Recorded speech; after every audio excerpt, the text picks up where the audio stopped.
জ্বালানি তেল সরবরাহের ঘাটতির কারণে কৃষিতে কেমন প্রভাব পড়ছে সে খবর জানাতে আমাদের সাথে চুয়াডাঙ্গা থেকে যুক্ত হচ্ছেন সহকর্মী এম এ মামুন।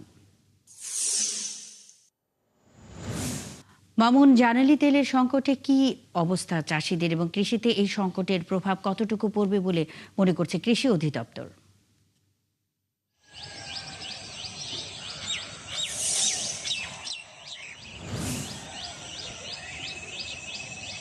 মুন্নি, অসংখ্য ধন্যবাদ। আমি অবশ্য একটি ফসলের মাঠেই দাঁড়িয়ে আছি, যেখানে আমার পিছনে বোরো ধান।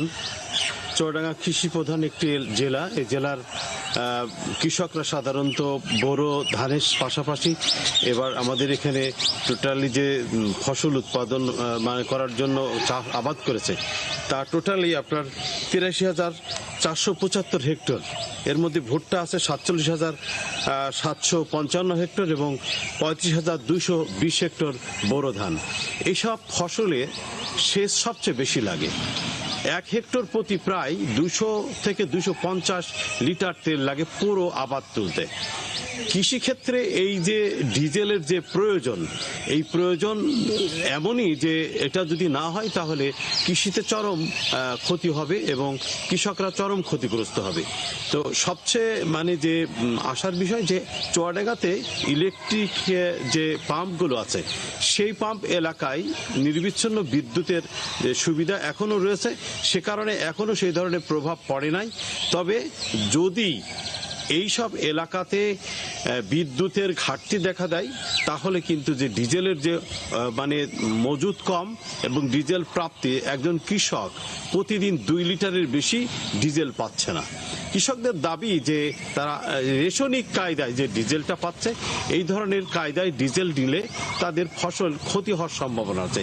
বিশেষ করে যারা স্যালো ইঞ্জিন চালিত ডিজেল চাল দিয়ে যারা স্যালো চালায় এবং সেচ প্রদান করে জমিতে, এইসব কৃষকদের জন্য কিন্তু হুমকি। আর যেসব ইলেকট্রিক পাম্পগুলো রয়েছে তাদের নিয়ে কোনো সমস্যা নেই, সোলার পাম্প আছে তাদেরও সমস্যা নেই।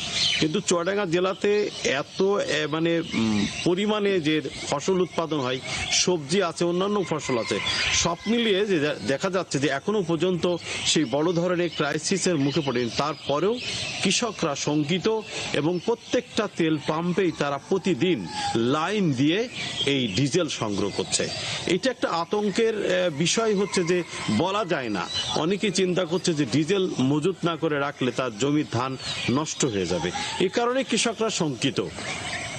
মামুন, আপনি আছেন, খবর রাখতে থাকুন, আমাদের সঙ্গেই থাকবেন। জ্বালানি তেল সরবরাহের ঘাটতির কারণে কৃষিতে ঠিক কেমন প্রভাব পড়বে এ বিষয়ে খবর নিয়ে চুয়াডাঙ্গা থেকে এম এ মামুন যুক্ত ছিলেন।